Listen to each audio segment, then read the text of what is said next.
nombre del Padre, del Hijo, del Espíritu Santo. Amén.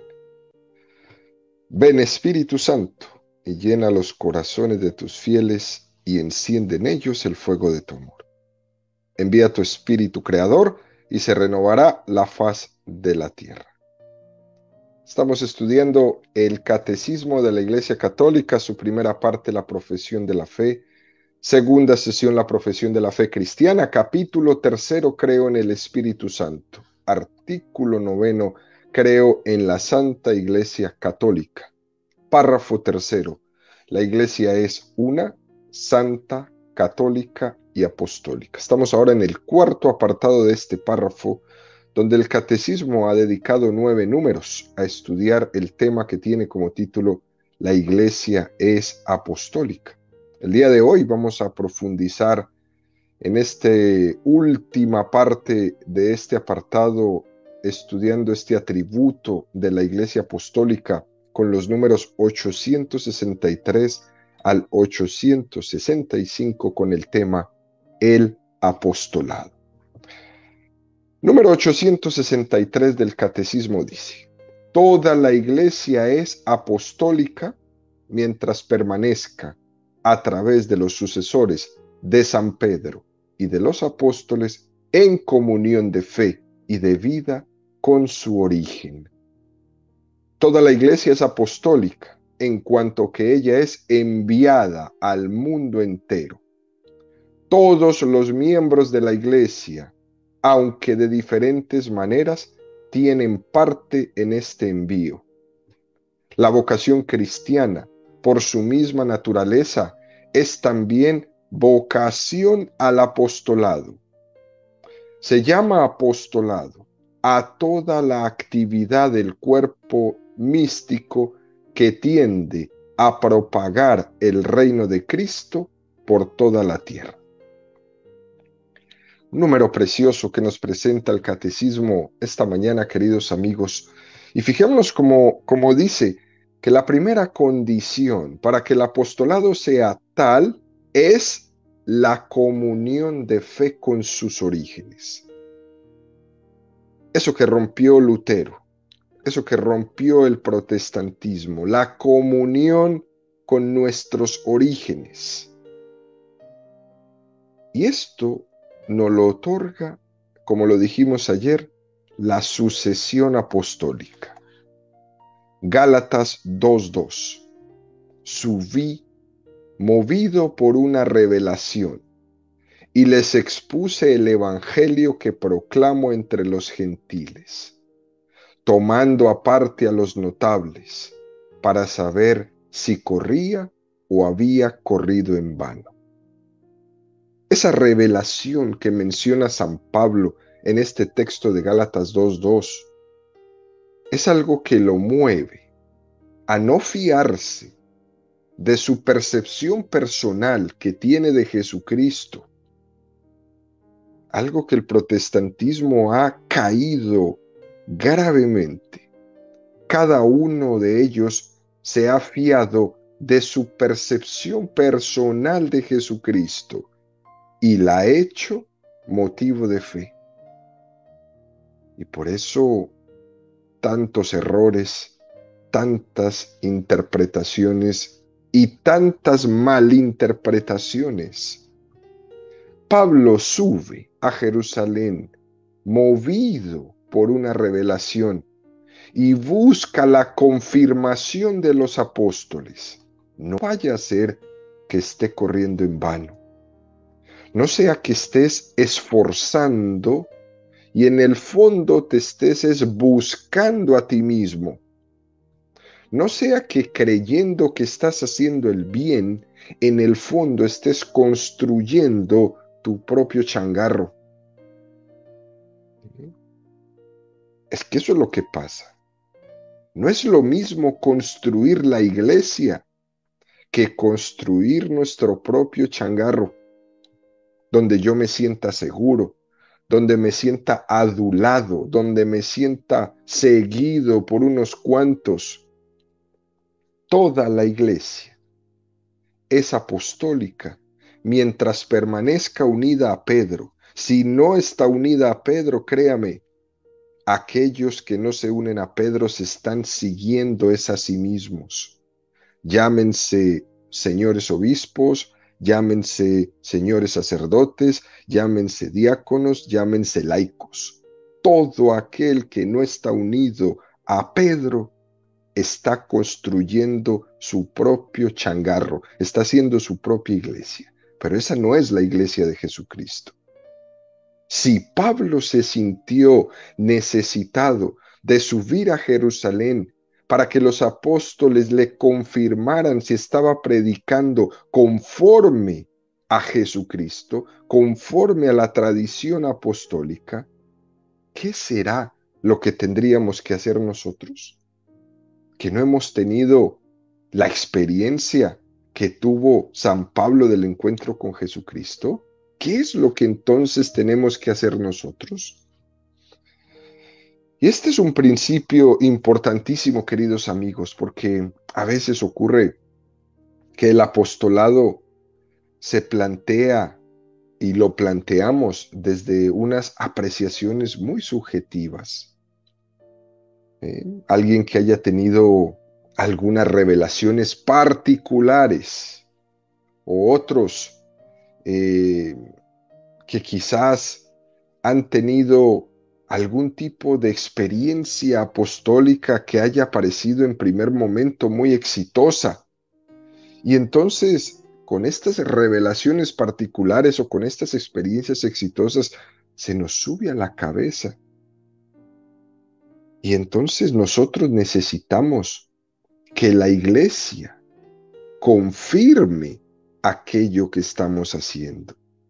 Porque si no, estamos corriendo en vano. Y para eso están los obispos. Para eso están. Para confirmar en que no estoy corriendo en vano y que aquello que estoy haciendo y que aquello que estoy predicando está conforme a la tradición apostólica. Por eso no se entiende, por más difícil que sean las personalidades, que un predicador esté hablando mal del Papa, que un predicador católico, según ellos, esté hablando mal de los obispos. Es que no se entiende porque como que no cuadra. Es que católico versus obispos, no, eso no da. Católicos versus el Papa, eso no da. Es que esto no es un ring de boxeo. O estoy unido a Pedro o me desparramo. La bendición de la iglesia es importantísima para cualquiera de nuestros apostolados, sea el que sea. Llámese grupo, llámese movimiento, llámese orden, llámese escuela, llámese parroquia, todo necesita la bendición de nuestro obispo, la bendición de los apóstoles. Fijémonos cómo después este número 863 del Catecismo dice algo que es sorprendente. Toda la iglesia es apostólica, en cuanto que ella es enviada al mundo entero. Todos los miembros de la iglesia, aunque de diferentes maneras, tienen parte en este envío. Qué cosa tan bonita. ¿Eh? Todos tenemos parte en este envío. Todos somos enviados. Desde el misionero al que se le da la cruz antes de marcharse a las tierras de las misiones. ¿Cuántos misioneros han recibido esa cruz para irse? San Francisco Javier, por ejemplo, San Felipe de Jesús, a todos estos lugares donde fueron enviados. Fíjense bien, queridos amigos, no es lo mismo decir se han ido a tierra de misiones que decir ha sido enviado a tierra de misiones. Es muy diferente, porque es la iglesia la que envía. Decir que se ha ido parece como si fuera una elección propia, pero no se ha ido, lo han enviado. Eso es tan interesante y tan hermosa cuando se celebran las misas de envío, por ejemplo, cuando se hace la misa de envío de los catequistas, ¿no? El sacerdote de su parroquia envía a los catequistas a la evangelización. Cuando se hacen las misiones en Semana Santa, se hacen estas enormes misas de envío a los que van a ir a evangelizar durante la Semana Santa, casa por casa, pueblos enteros, ciudades enteras. ¿Y quién envía? Envía a la iglesia. No envía a una persona. No, eso es protestante. En la iglesia católica, la que envía es la iglesia entera, en la persona del obispo o en la persona del sacerdote que esté representando al obispo en esa celebración. Pero es toda la iglesia. Cuando un joven que va al seminario o que tiene inquietud vocacional ha optado por el sacerdocio, realmente cuando se dice esta expresión, he optado por el sacerdocio, no es una expresión correcta. Yo no he optado por el sacerdocio, es Cristo el que te ha llamado al sacerdocio. ¿Eh? Él el que te ha llamado. Así como nos dice este número del catecismo. Cada uno a nuestro nivel somos enviados de formas distintas. No nos vamos de formas distintas, enviados. La manera más sencilla y más elemental de ser enviados es la misma celebración de la Santa Misa, por ejemplo. Cuando el sacerdote al final de la misa dice, o el diácono, glorifiquen a Dios con su vida, pueden ir en paz. La misa ha terminado. Ese pueden ir en paz es un envío, ¿no? Y apenas va a empezar. La iglesia te envía a ser testigo de ese Cristo que has recibido en la comunión. Te está diciendo con ese envío que tú eres crisóforo.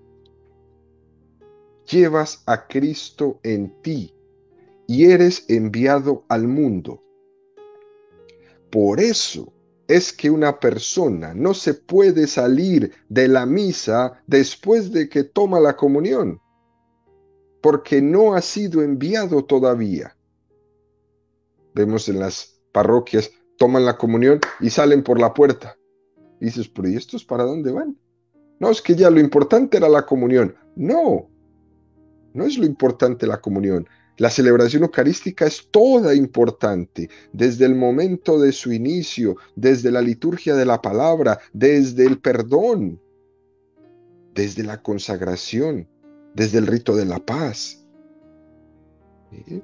De la comunión, sin duda, y después del envío. Es que tengo que ser enviado a ser testigo de Jesucristo después de la comunión. Y si yo me voy sin ser enviado, me quedo sin eso. Dejo de ser misionero.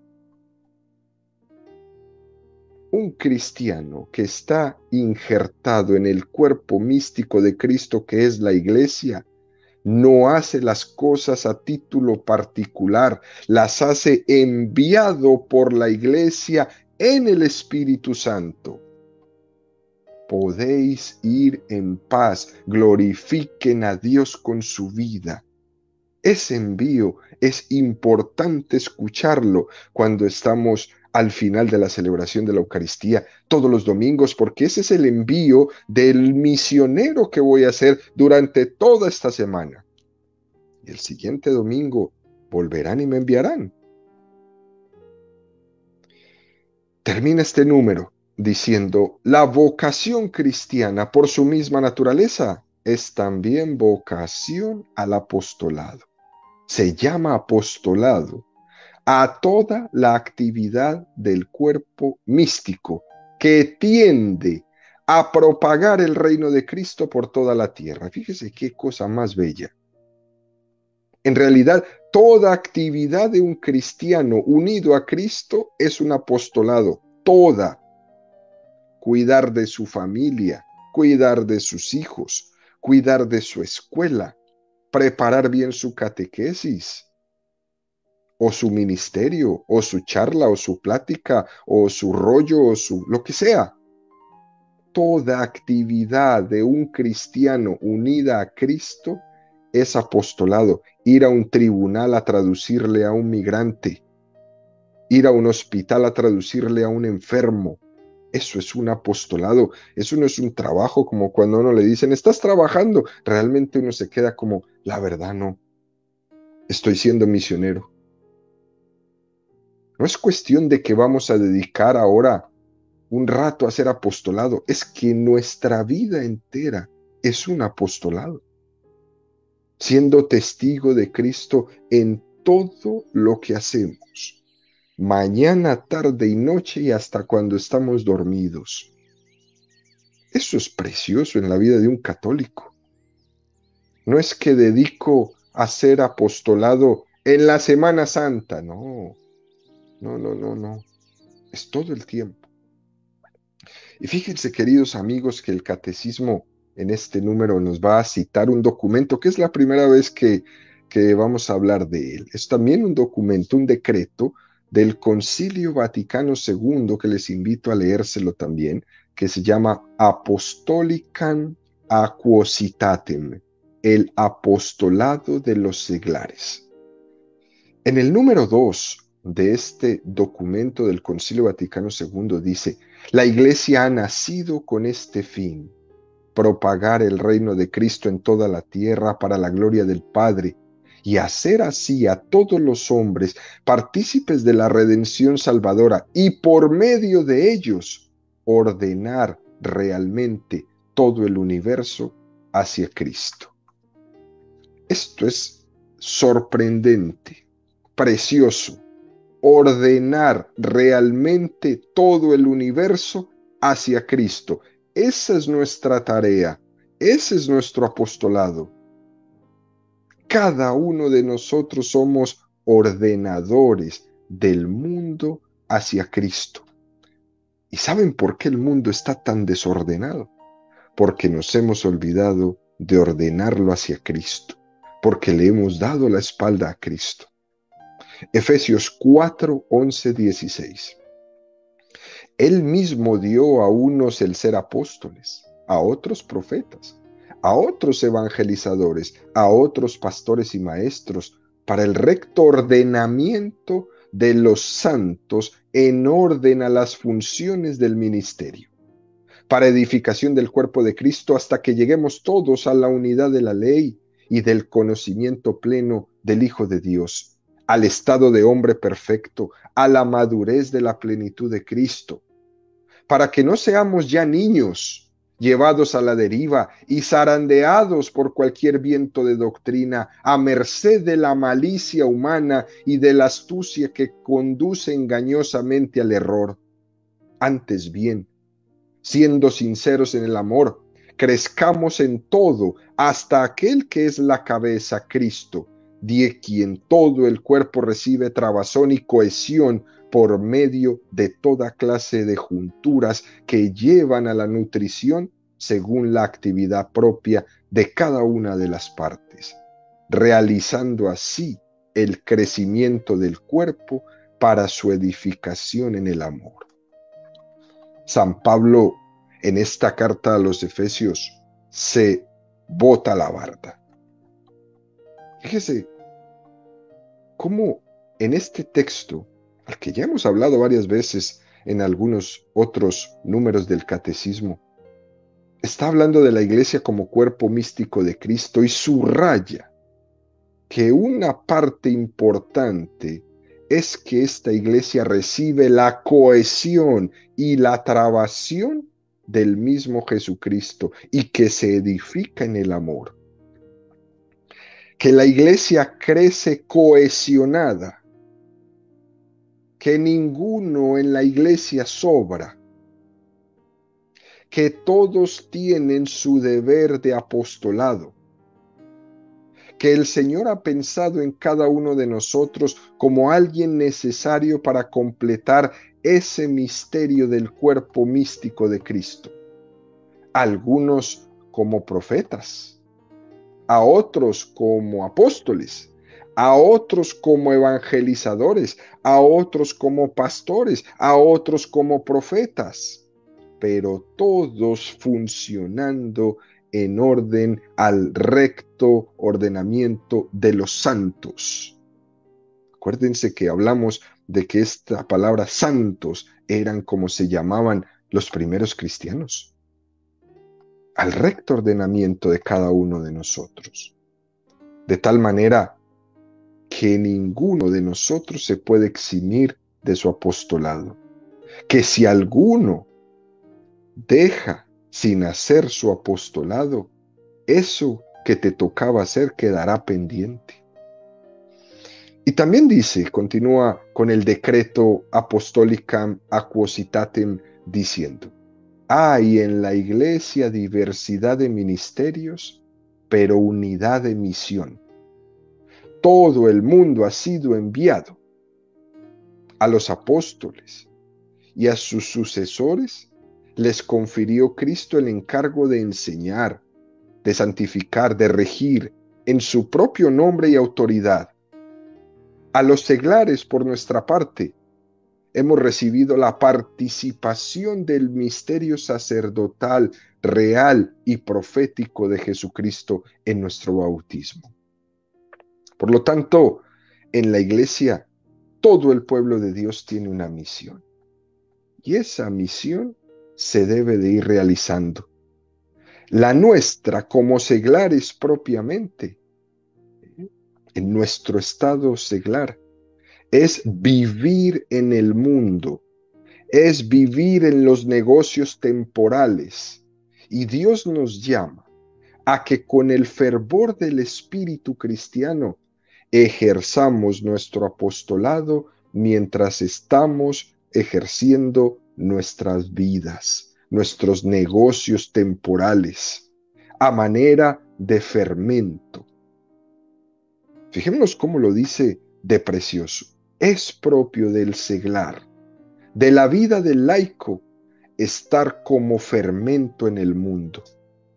Lo propio del apostolado del laico es estar insertado en los negocios temporales de este mundo, saturándolos, llenándolos del Espíritu de Cristo. Llevar a Cristo allí donde el Señor nos ha plantado. Llevar el aroma bueno de Jesucristo a mi negocio temporal. Escuela, trabajo, casa, amistades, a todas partes. Que cuando ahí haya un católico comprometido, se huela a Jesucristo. Número 864, dice el Catecismo, siendo Cristo enviado por el Padre, fuente y origen del apostolado de la Iglesia, es evidente que la fecundidad del apostolado, tanto el de los ministros ordenados como el de los laicos, depende de su unión vital con Cristo. Según sean las vocaciones, las interpretaciones de los tiempos, los dones variados del Espíritu Santo, el apostolado toma las formas más diversas. Pero la caridad, conseguida sobre todo en la Eucaristía, siempre es el alma de todo apostolado. Juan 15:15. Yo soy la vid, vosotros los sarmientos. El que permanece en mí y yo en él, ese da mucho fruto, porque separados de mí no podéis hacer nada. Es decir, que no se trata únicamente de un envío y ahí te ves. Es un envío y un estar continuamente unido a esa fuente del envío que es Jesucristo. Por eso todos los días en este catecismo vamos renovando nuestro conocimiento, nuestra fe y nuestra adhesión a Jesucristo. ¿Por qué? Porque no es que me envió un día y ya, es que me envía todos los días y yo renuevo mi envío. El fruto del apostolado, queridos amigos, es proporcional a la unión permanente que tenemos con Jesucristo. Si usted no tiene frutos, es porque le falta unirse a Jesucristo. Fíjese cómo dice este número 864. Unión vital con Cristo, de quien recibimos la fuente de la gracia para poder ser fecundos. El Señor puede permitir pruebas, claro que sí, puede permitir noches oscuras en el apostolado, claro que sí, mucho trabajo, mucha oración, mucho sacrificio y cero frutos.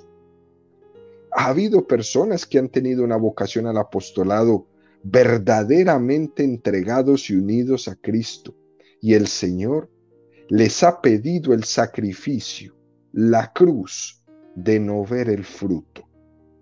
Y me voy a atrever a citarles, queridos amigos, uno de los escritos más preciosos que en mi vida he conocido de un santo que me parece maravilloso, Monseñor Óscar Arnulfo Romero.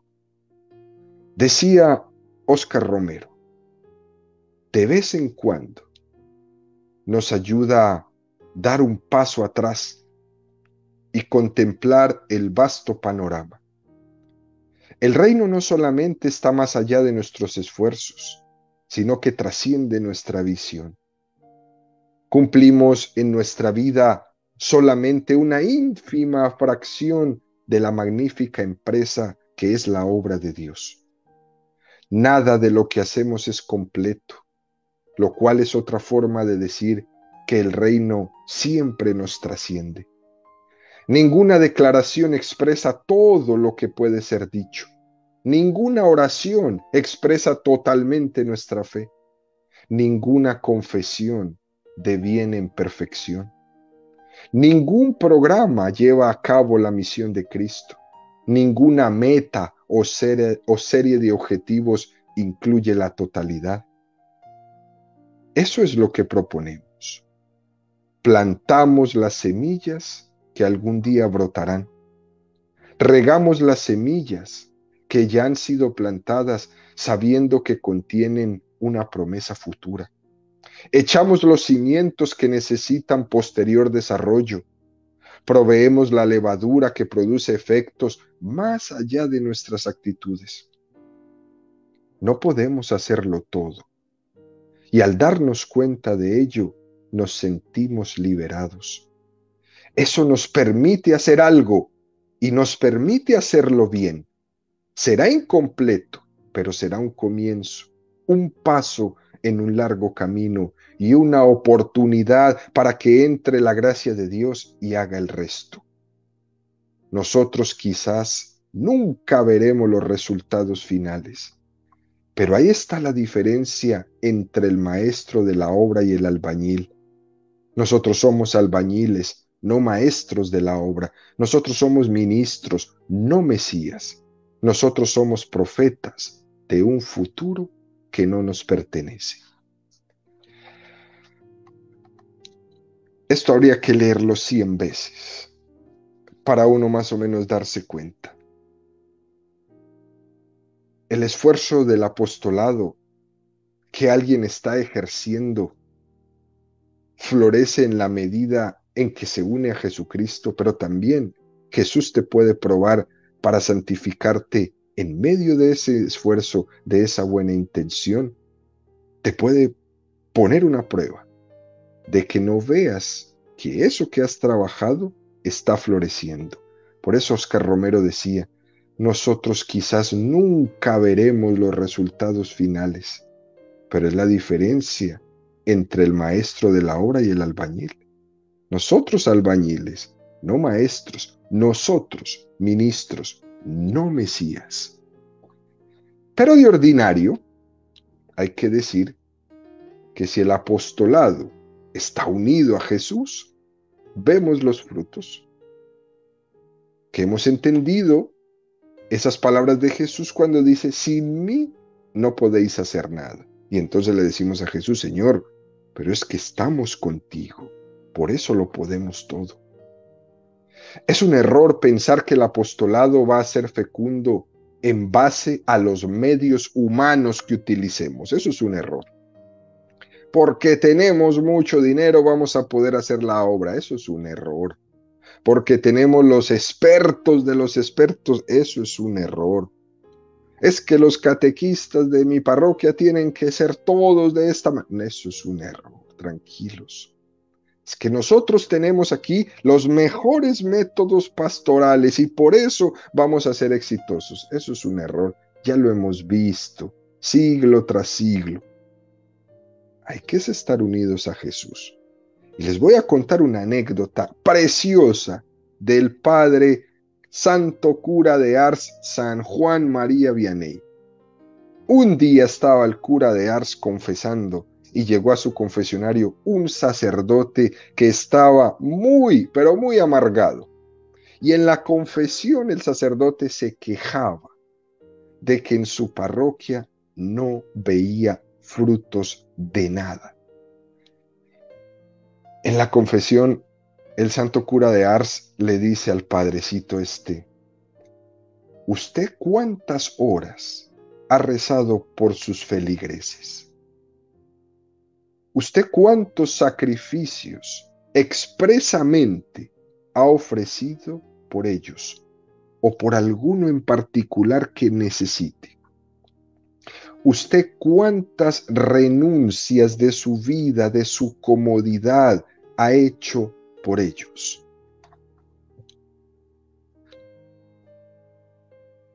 Eso no lo podemos preguntar cada uno de nosotros. Es más, en la crianza de los hijos, nos podríamos nosotros preguntar, ¿cuántas horas he rezado por mi hijo? ¿Cuántos sacrificios he ofrecido por mi hijo? ¿Cuántas renuncias de mi egoísmo, de mi comodidad, de mi soberbia he hecho por mi hijo? A lo mejor por eso no hay fruto.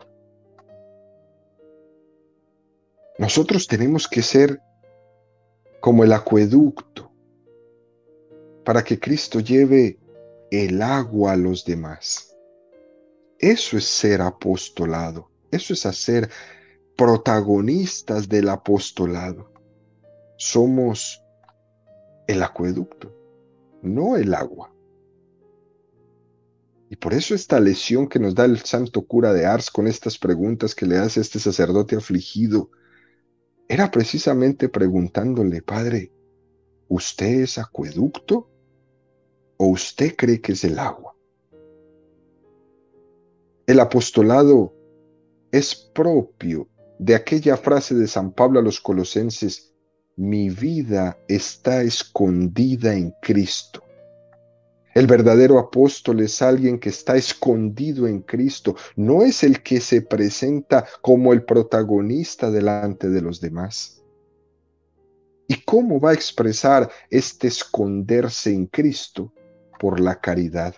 Fíjese cómo la última parte ya de este número 864 nos dice, por la caridad conseguida sobre todo en la Eucaristía, siempre es el alma de todo apostolado. Y les voy a recomendar, queridos amigos, que se lean un libro, El alma de todo apostolado. Hay que buscarse este libro y leérselo para entender de qué es lo que se trata. Insiste que el alma de todo apostolado es la oración, en la que uno se fundamenta en la caridad de Cristo. Insiste en que el alma de todo apostolado es la caridad, esa caridad que nos apremia. El saber que si Él murió por nosotros, nosotros no nos podemos quedar con los brazos cruzados cuando uno es consciente de que ha sido salvado por Cristo gratuitamente, de que ha sido un don gratuito. Yo no lo puedo guardar. La caridad de Jesús me apremia. Sería un pecado muy grave enterrar este tesoro. Sería como la parábola de los talentos, pero en el máximo grado. Y ya sabemos cómo terminó. El mayor de los talentos es el de tener conciencia de haber sido salvados por Cristo. Si uno entierra esto, se queda sin nada. Si uno entierra esto, se empieza a dar cuenta que en mi vida algo está fallando. Y por eso los tesoros se tienen es que compartir. Y ese es nuestro llamado. Terminamos diciendo cada uno en su situación que se encuentre, ofreciendo su éxito, también ofreciendo sus fracasos, ofreciendo su salud y también su enfermedad, humildemente hablando con los vecinos, con los amigos, con los familiares, o dando una cátedra en una universidad, lo que sea. Bendito sea Dios, que me permite compartir con los demás este don de su resurrección. Bendito sea Dios que me permite compartir con los demás este don de haber sido salvado por Él. Bendito sea Dios que me permite hablar a diestra y a siniestra del amor bondadoso que he experimentado en mi vida y que no me lo puedo callar. Bendito sea Dios por esto. Al final de ese bendito sea Dios que lo encontramos en Efesios 1, 3, 4. Bendito sea el Dios y Padre de nuestro Señor Jesucristo, que nos ha bendecido con toda clase de bendiciones espirituales en los cielos en Cristo, por cuanto nos ha elegido en Él antes de la fundación del mundo para ser santos e inmaculados en su presencia en el amor. El reino de Dios comenzó con la llegada de Cristo. Jesús se presenta y nos dice: si yo expulso a Satanás, es que el reino de Dios ha llegado a vosotros. Y Cristo inaugura el reino de Dios entre nosotros. Y por eso no nos podemos callar. Y al no nos podemos callar, lo único que puede salir de nuestra boca es: Cristo te ama, Cristo te espera, Cristo te quiere salvar. Nuestro apostolado consiste, queridos amigos, en que no falte ninguna persona por llegar al amor de Jesús.